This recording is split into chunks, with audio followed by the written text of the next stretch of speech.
Ladies and gentlemen, don't go away, because tonight is a heavy one, and you're going to learn some things you've never known before. But first, I must outline the basis for tonight's broadcast. Years ago, there was an organization called the Symbionese Liberation Army, whose leader, Mr. Sink, came out of the California prison system and was involved in a mind control experiment run by the United States government.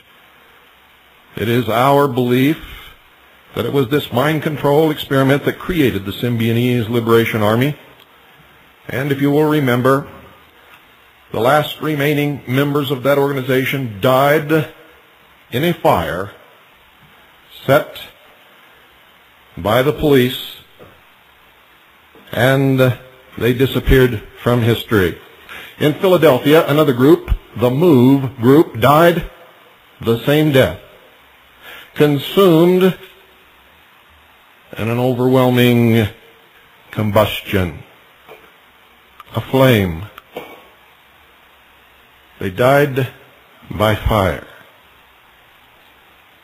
And they were not the only ones. This has an ancient history, for if you go back to the days of the Inquisition, anyone who was considered to be politically incorrect or did not go along with the status quo was again tied to a stake, faggots were laid around their feet, and they were consumed in a fire, in a flame. It is the history of a specific organization, a specific religious belief that causes these things to happen.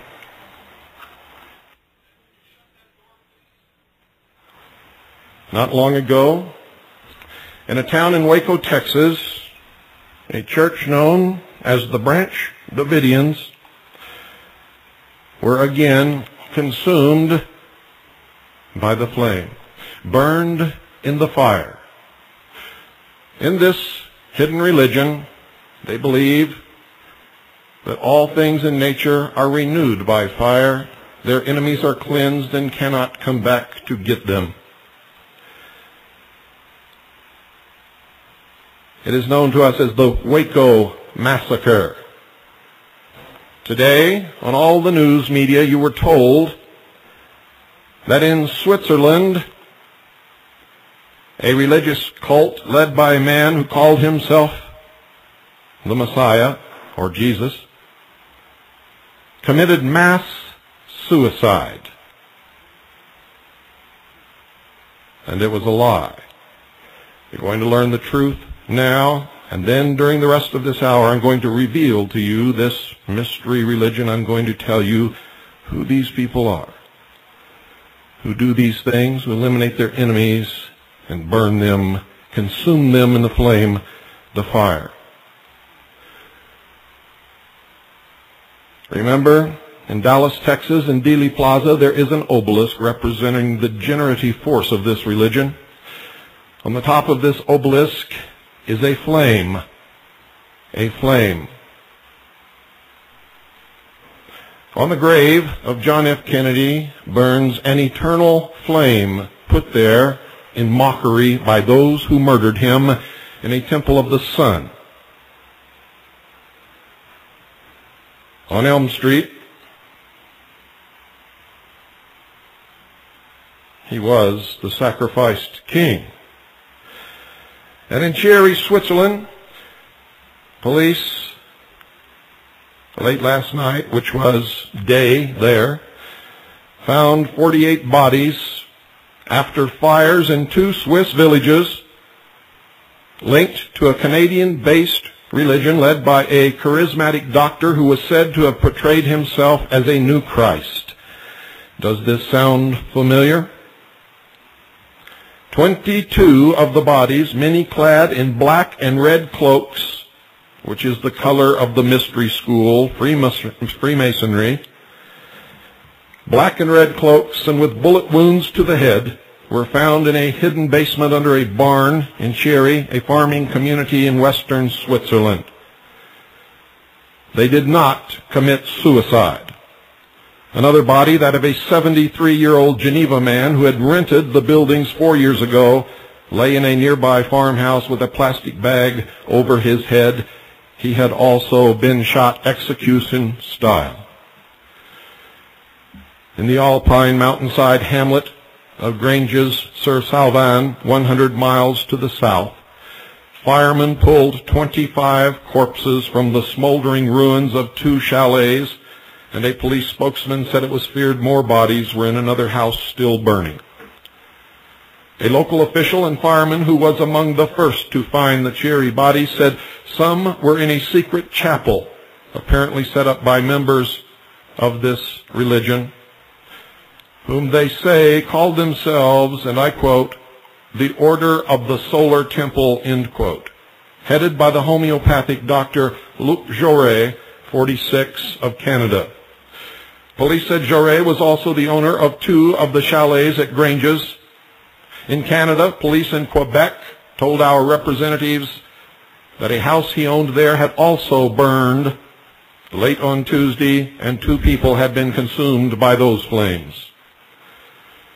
There was no indication whether Jaurès reported to have fled from Canada to Switzerland after he and other members of his group were prosecuted for weapons offenses was among the dead in the 3 incidences. Pillar told the news conference in Sherry the bodies there were lying on their stomachs or on their backs in a resting position with plastic bags over their heads. There were no signs of struggle. Notice, they call this organization a cult. They say that the cult was led by a charismatic doctor who was said to have portrayed himself as a new Christ, Jesus. Many of the bodies were clad in black and red cloaks. They had bullet wounds to the head. They were executed. They did not commit suicide. They were all in several locations throughout Switzerland and Canada, and they were all burned, consumed in the flame. Don't go away, ladies and gentlemen, and sheeple, for you have a lot to learn. Many ages have elapsed since the Egyptian priest-king passed through the pillars of Thebes, ages before what they call the sinking of Atlantis, thousands of years before the Christian era. Egypt was a land, they say, of great truths. It was certainly the land of the mysteries. The hand of the great white brotherhood was held out to the empire of the Nile, and the passages of the ancient pyramid resounded with the chants of the initiates. Yes, for they were never built as tombs, but temples of initiation, and it was then that the Pharaoh, now called half human and half divine, reigned in ancient Egypt. Pharaoh is the Egyptian word for king. Many of the later pharaohs were degenerate and of little account. It is only early pharaohs we now list among the priest kings. Try to picture for a moment the great hall of Luxor, or, if you will, the Luxor Hotel in Las Vegas, Nevada. The great hall of Luxor, its inscriptive columns holding up domes of solid granite, each column carved with the histories of the gods. There, at the upper end of the chamber, sat the Pharaoh of the Nile in his robes of state, around him his counselors, chief among them the priest of the temple. An imposing spectacle it was. The gigantic frame of the later Atlantean, robed in gold and priceless jewels, on his head the crown of the north and south, the double empire of the ancients, on his forehead the coiled serpent of the initiate. The serpent which was raised in the wilderness, that all who looked upon it might live. This Urias represented the sleeping serpent power in man, which coiled head downward around the tree of life, drove him from the garden of the Lord, but which raised upon the cross became the symbol of the Christ in the mysteries. The Pharaoh was an initiate of Scorpio. Scorpio. Another word for Scorpio in the mysteries is Lucifer, and the serpent is the transmuted Scorpio energy, which, working upward in the regenerated individual, is called the Kundalini. The Kundalini. The serpent was the sign of initiation. It meant that within him the serpent had been raised. For the true Pharaoh was a priest of God. Which God you will discover as we go. As well as a master of men, he sat upon the cube altar throne, indicating his mastery over the four elements of his physical body, a judge of the living and of the dead. In spite of all his power and glory and the grandeur of the world's greatest empire, still he bowed in humble supplication to the will of the gods, plural. In his hand he carried the triple scepter of the Nile, the flail or whip, the shepherd's crook, and the Anubis-headed staff. These were the symbols of his work. They represented the powers which he had mastered. With the whip, he had subjugated his physical body. With the shepherd's crook, he was the guardian and keeper of his emotional body. With the Anubis-headed staff, he was master of his mind and worthy to wield the powers of government over others, because first of all, he obeyed the laws himself. With all his robes of state, with the scarab upon his breast, and with the all-seeing eye above his throne, there was still nothing as precious or as sacred to the ancient Egyptian priest-king as the triangular girdle or apron, which was the symbol of his initiation, the apron which is still worn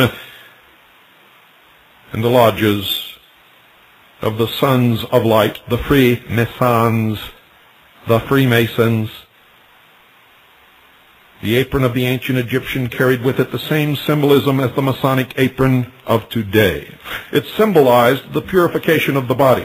When the seat of the lower emotions, Scorpio, was covered by the white sheepskin of purification, this symbol of his purification was the most precious belonging of the ancient Pharaoh. And this plain insignia, worn by many others below him in rank and dignity, but equal to him in spiritual purification, was the most precious of all things to the priest-king. There he sat enthroned, adorned with the symbols of his purification and mastery, a wise king over a wise people, and it was through these priest-kings that the divine worked, for they were the order of Melchizedek. Through them was formulated that doctrine which degeneracy has not been able entirely to obliterate, which we know as the divine right of kings. Divine because through spirituality and growth, God was able to manifest through them. They were conscious instruments in the hands of a ready ruler, willing and proud to do the work of those with whom, through knowledge and truth, they had attuned themselves. They were the purveyors and the keepers of the fruit of the tree of knowledge. They were the Gnostics, the knowers of good and evil. But the time came, as in all nations, when selfishness and egotism entered the heart of king and people alike, and slowly the hand of the great white brotherhood that it had fed ancient Egypt was withdrawn, and the powers of darkness transformed the land of glory into one of ruins, and the names of mighty kings were buried beneath the oblivion. Mighty cataclysms shook the world, and out of the land of darkness the great white brotherhood led the faithful few into the promised land. Egypt, the land of glory, disintegrated into dust. The great temples of the pharaohs are ruins, and the temples of Isis are but broken heaps of sandstone. But what of the priest kings who labored there in the days of its glory? Well, ladies and gentlemen, they are still with us. For those who were leaders before are leaders now, if they have continued to walk the path. Although his scepter be gone and his priestly vestments molded away, the priest-king still walks the earth with the dignity and the power and the childlike simplicity that made him great before. He no longer wears the robes of his order, He wears a suit and a tie. Yet although he bears no credentials, he bears the secret signs and handshakes and whispered passwords. And he is as much a priest-king now as then, for he still bears the true insignia of his rank. The coiled serpent has given place to knowledge and lies and deception. The coiled serpent has given the world both good and evil. The hand that bestowed the riches of the past does very little acts of kindness now. Although he no longer carries the scepters of self-mastery, still he manifests that mastery in his daily life, or so he manages to fool himself that he does. And although the altar fires within the temple of Karnak have long been dead, the true fire still burns, and before it he still bows as he bowed in the days of Egypt's glory. And while the Branch Davidians, the children, the men and women, were being consumed by the flames, agents of the Bureau of Alcohol, Tobacco, and Firearms and the Federal Bureau of Investigation were seen to raise their arms into the air and bow to the fire. Although the priest is no longer his counselor and the wise ones of his country no longer aid him in problems of state, still he is never alone, for the priests in white and the counselors in blue still march with him and whisper words of strength when he needs them. And there are always the hollow, sacred, secretive, secure halls of the lodge.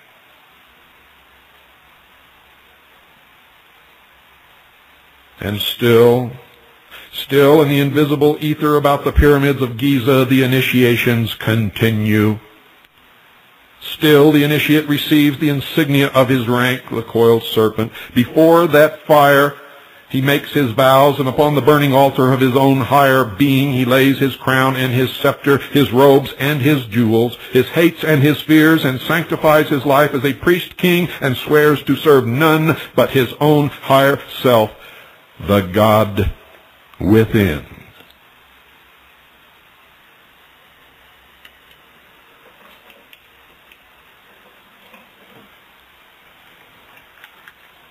The initiates of the flame.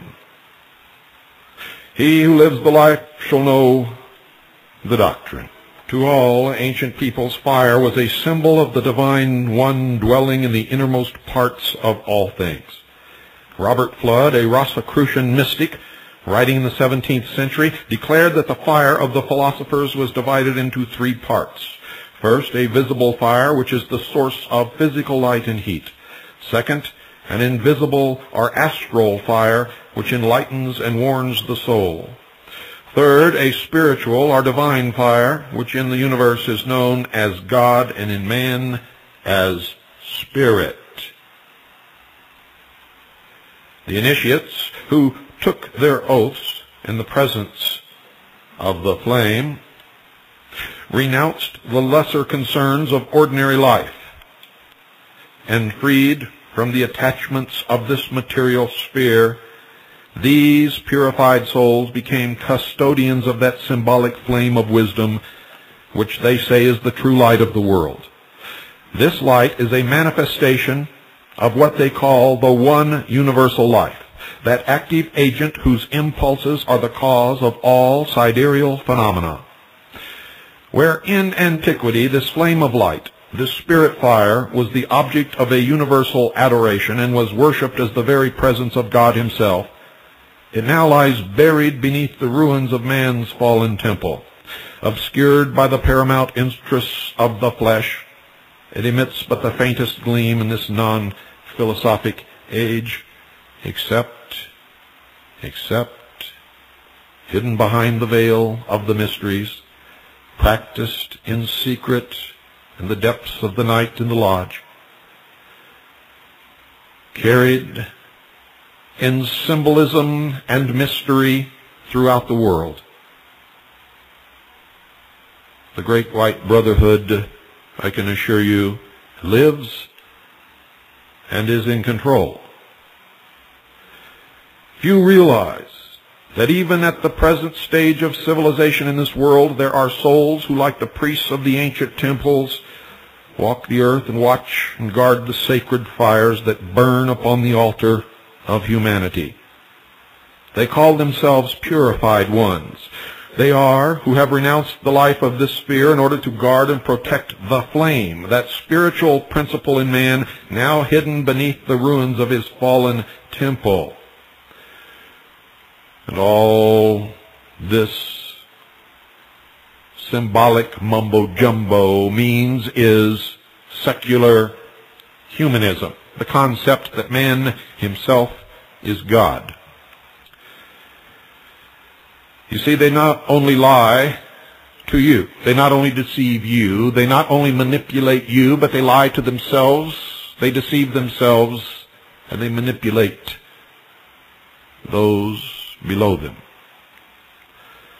And as we think of the nations that are past, of Greece and Rome and the grandeur that was surely Egypt's, we sigh as we recall the story of their fall, and we watch the nations of today, not knowing which will be the next to draw its shroud around itself and join that great ghostly file of peoples that are dead. But everywhere, even in the rise and fall of nations, we see through the haze of materiality, justice. Everywhere we see reward not of man but of the invincible one, the eternal flame. The eternal flame that burns in mockery upon the grave of our fallen President, John F. Kennedy. The eternal flame that stands atop the obelisk in Dealey Plaza. The fire that burns on the sacred altar of Cosmos, that great fire which is called the never-dying Spirit of God, the Son, spelled S-U-N, lest there be any fools listening. If we turn again to the races now dead, we shall, if we look, find the cause of their destruction.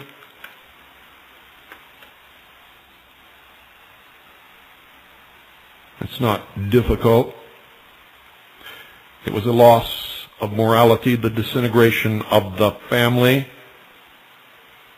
the proliferation of greed, selfishness amongst those who were supposed to serve the government or the public.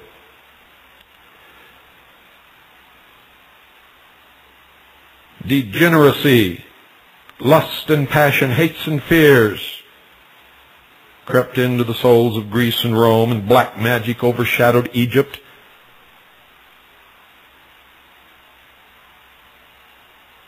A mighty nation died, buried beneath the dead ashes of its own spiritual fire. But the flame did not die. The flame has never died, like spirit, of which it is the essence. It cannot die, because to the mysteries it is life, and life cannot cease to be. In some wilderness of land or sea it rested once again, and there rose a mighty nation around that flame. So history goes on through the ages. As long as people are true to the flame, it remains. And when they cease to nourish it with their lives, it goes on to other lands and other worlds. Those who worship this flame are now called heathens, and this is why they hate Christians.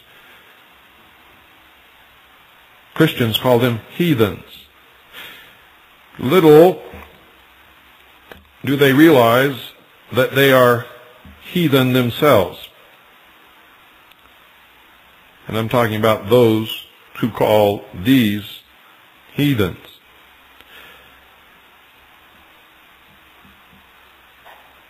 You see, in the mysteries, they claim that they are baptized with the Holy Spirit, which is fire. For fire is light, and the children of the flame are the sons of light, even as God is light.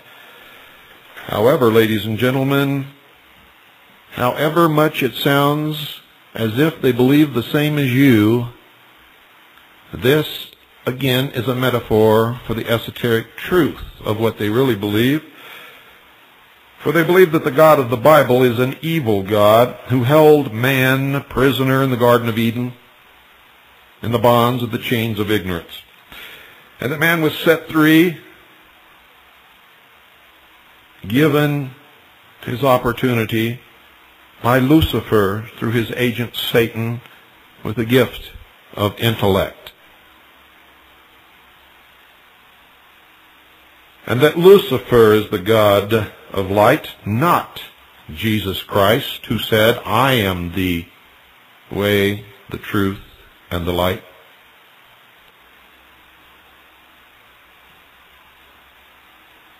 There are those who have for ages labored with man to help him to kindle with him themselves this spark, which is, they say, man's divine birthright. And they live their lives by self-sacrifice and service to the great plan, the great work. And they tend to this fire, and who through ages have studied, have learned the mystery it contained, those whom we now call, those who know, now call the initiates of the flame, the philosophers of fire. For ages they have labored toward the completion of what they call the great work. The plan, it's also called. And they've labored with man to help him to uncover what they call the light within himself. And on the pages of history throughout the ages, they have left their seal, the seal of fire. Unhonored and unsung, they have labored, and now their lives are used as fairy stories to amuse children. And you've all taken your children to see these fairy stories, most of them put on the screen by Walt Disney. But the time will yet come when the world shall know the work they did, and I can assure you that's not far off unless you awaken from your slumber. And you must realize that our present civilization is raised upon the shoulders of these mighty demigods of the past. You see, we stand as Faust stood with all our lore, fools no wiser than before, because we refuse to take the truths of the world, walk out of fantasy land, and live our lives according to what is right and what is true.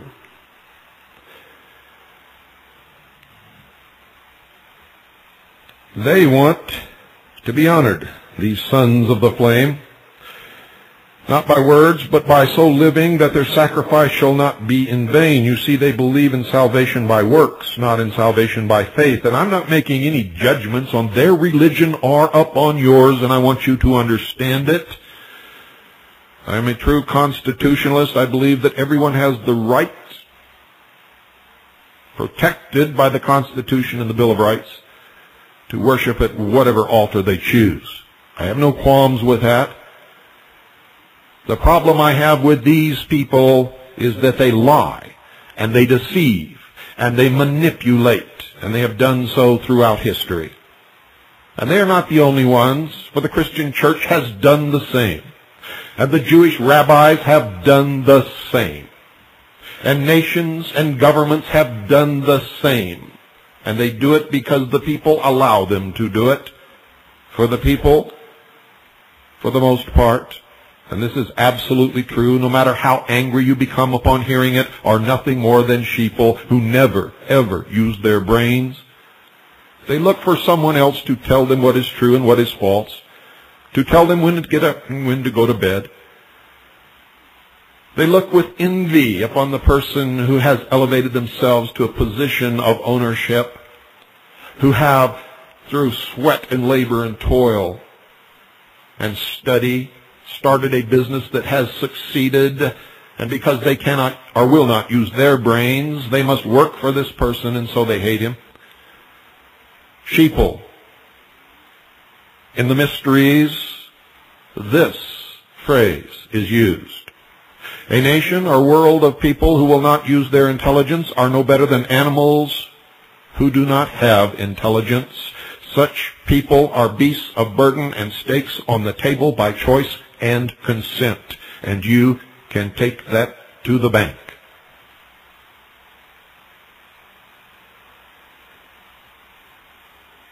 The initiates of the flame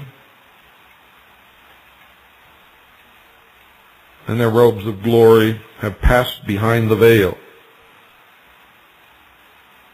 They have accumulated and hoarded knowledge, and they hide it from the public, and they justify their selfishness and their hoarding of the knowledge and the wisdom and the technology of the ages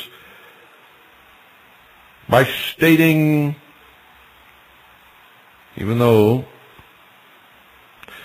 it is forbidden to mention the name of Jesus in the lodge, they quote him when it is to their benefit, stating, "Do not cast your pearls before swine." And that should give you some indication of what they think of you. And no matter what they think of themselves, or how they manage to fool themselves or the world, they are no more a fraternal organization existing for the good of the community than pigs wear bow ties and go to the prom.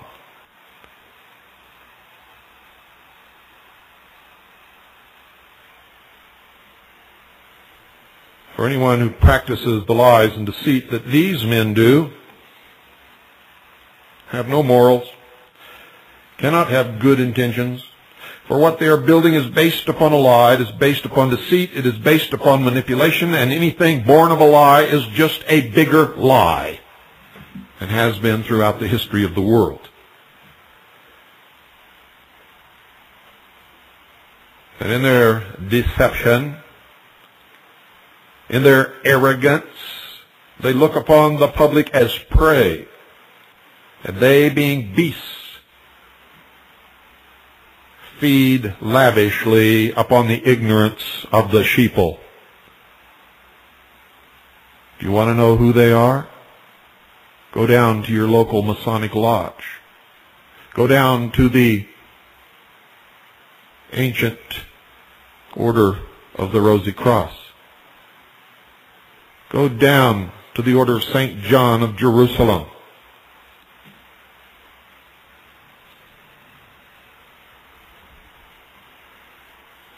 Nothing good is veiled in secrecy ever. For nothing good ever has to be. No one engaged in truth and goodness ever hides behind a lie. If you want to see who they are, watch who enters the portals of the Council on Foreign Relations and the Trilateral Commission. Read the rolls of the Senate and the House of Representatives. Look to the bureaucrats who inhabit the halls of government in Washington, D.C. Look to the upper echelons of the military services of the United States of America, the colonels and generals who have sold this nation out to a new world order, a one-world totalitarian socialist government under the United Nations.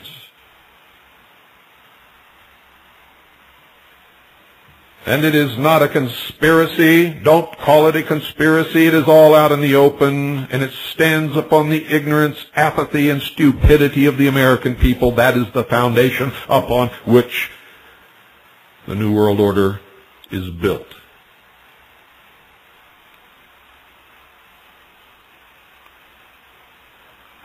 Let us watch these mighty ones as they pass by. First Orpheus, playing upon the seven-stringed lyre of his own being, the music of the spheres. Then Hermes, the thrice greatest, with his emerald tablet of divine revelation. Through the shades of the past, we dimly see Krishna, the illuminated, who on the battlefield of life taught man the mysteries of his own soul. Then we see the sublime Buddha, his yellow robe not half so glorious as the heart it covered, and our own dear master, the man Jesus, his head surrounded with a halo of golden flame, and his brow serene with the calm of mastery. Then Mohammed, Zoroaster, Confucius, Odin, and Moses, and others no less worthy, pass by before the eyes of the student, the initiate. For in the mysteries they claim that these were the sons of flame. From the flame they came, and to the flame they have returned. To us they beckon and bid us in our robes of self-earned glory to join them and serve the flame they love. A direct quote.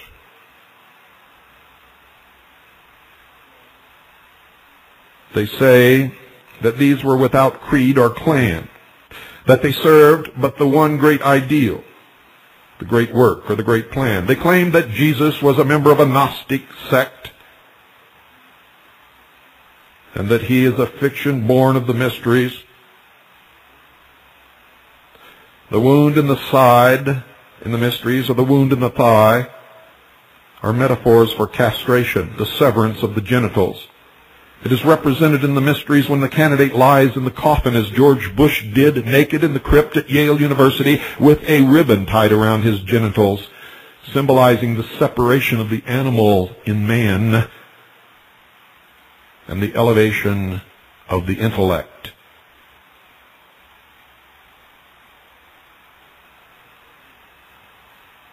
The same with Parsifal. In the end of the tale, the search for the Holy Grail, after he had achieved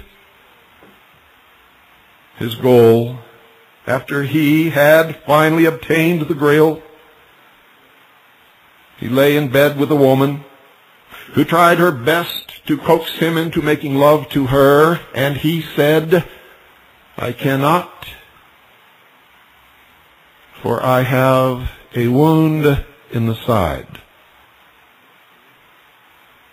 In the mysteries, you have to understand, ladies and gentlemen, that in history the Holy Grail never existed until the tales sprang up with the bards of Europe from the halls of the Templars. And wandering minstrels sang these stories of this Holy Grail in the Celtic kingdoms. There was never any reference before that time of any Holy Grail. It comes from the mysteries. And in the search for the unification of the male, the masculine, and the feminine, since the man could not take within himself a woman, he emasculated himself to get rid of the male, and thus was said to be able to rise to great heights of wisdom and intellect and knowledge, and be able to prophesy and see into the future. The mystery of the spear with the 3 drops of blood, or the lance as it is called, followed by the woman or the maiden carrying a platter with 2 perfect stones, followed by the Grail cup containing a head surrounded by blood, is nothing more than the testicles and the penis of the castrated Fisher King.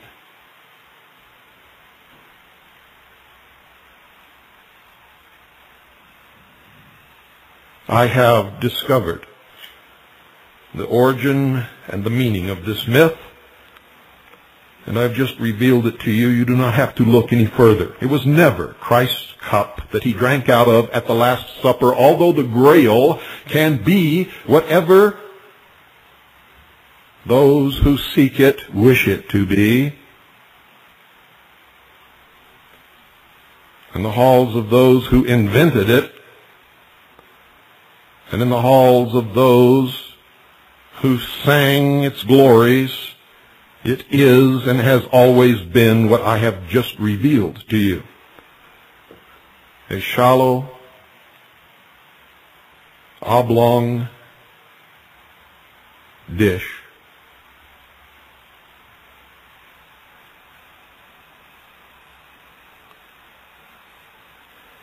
These were the sons of flame, seeking the brilliance of intellect, knowledge, gnosis. And at times in history, they would obtain it any way that they thought they could.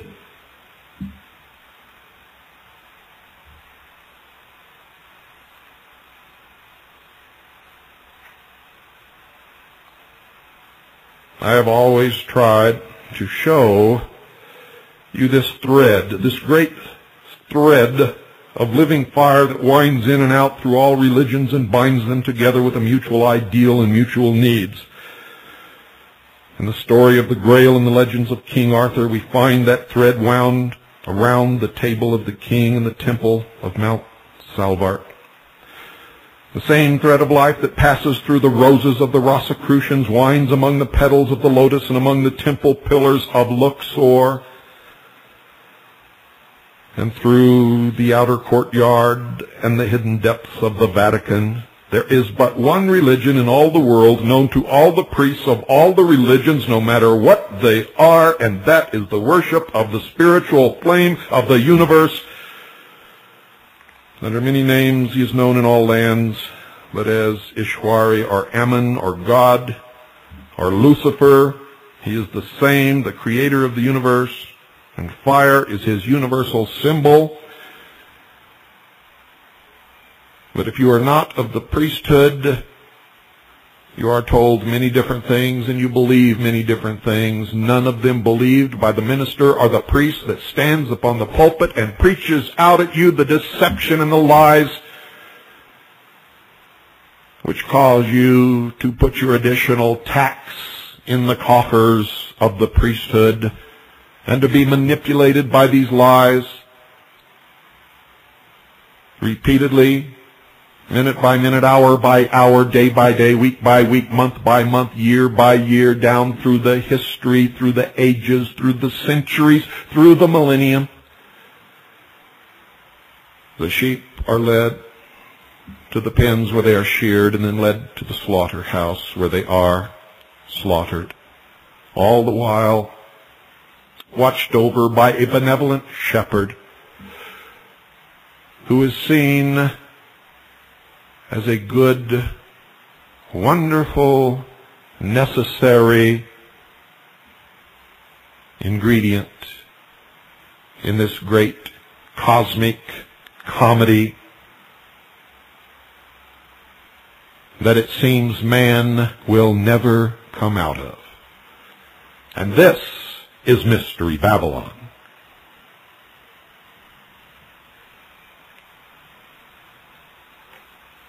These priests are the flame-born. They call themselves the sons of God. They believe that through their works they will become God, thrown out as sparks from the wheels of the infinite.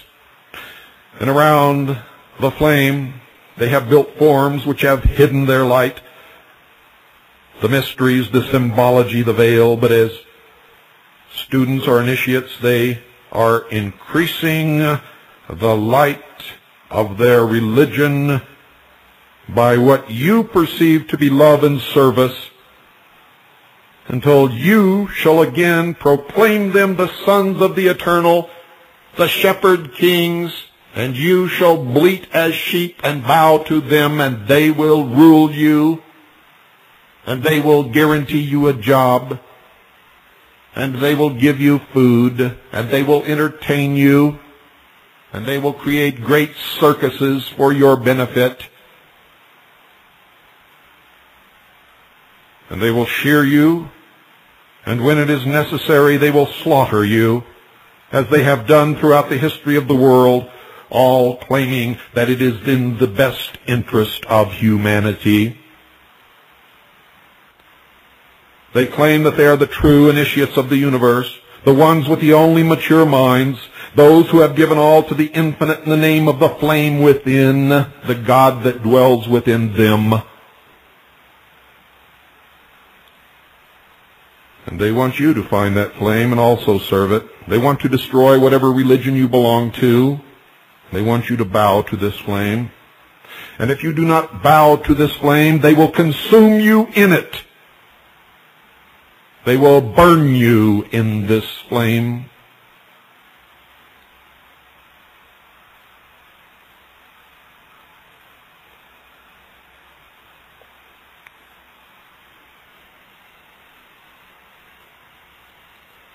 And you had better awaken to this fact. And bear in mind that your religion, whatever it is no better or worse than theirs, for they are all born and conceived and practiced in lies and deception. All of them without exception. And you can call me anything that you wish. I belong to a small, very small group of men and women in this world who only want to know and live our lives by the truth, no matter what it is and no matter who it hurts or helps.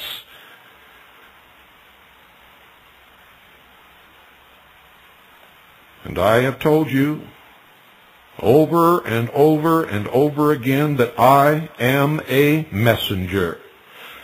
And no matter what you think of me, no matter whether you like me, whether you hate me, you had better heed my message. For unless mankind on an individual basis all over this world matures and becomes responsible and learns to pursue nothing but the truth, the same lies and deceptions and wars and murders and enslavements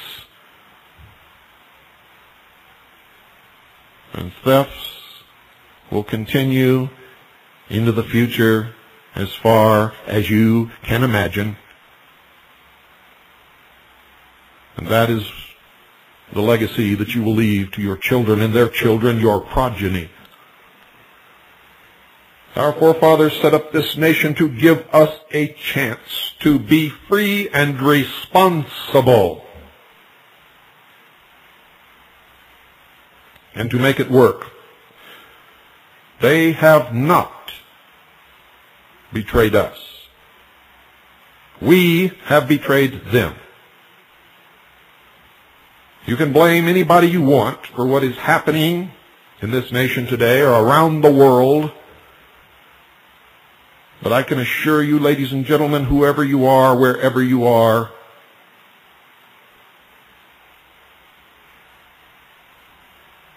it is our collective faults and no one else's.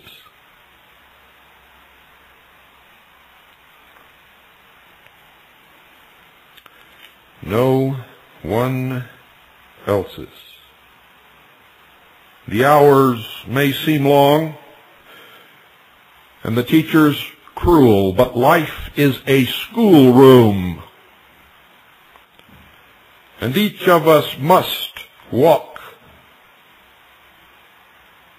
the path through that schoolroom. And Jesus Christ tried to teach us this, that the path is straight and narrow,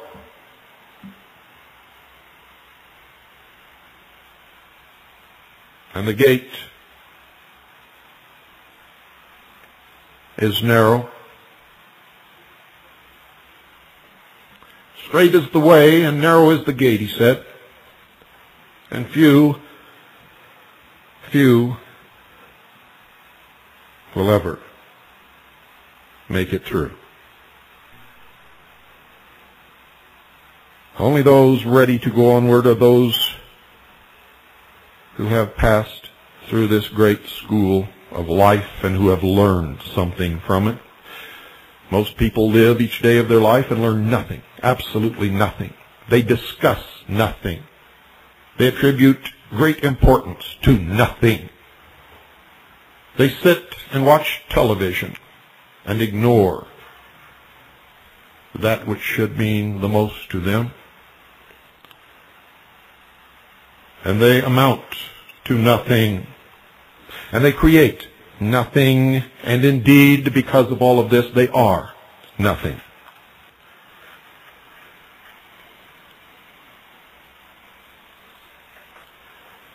Many people resent being confronted with truth in their life, but that's too bad. As long as you listen to this broadcast, ladies and gentlemen, you will get nothing but the closest thing to the truth that I can find in my life, and I will shove it down your throats until you either swallow it and begin to live by the truth, or I bury you with it. And those who practice the lies and deception that you fall into on a daily basis enslave you once again and take away any chance that you have ever had.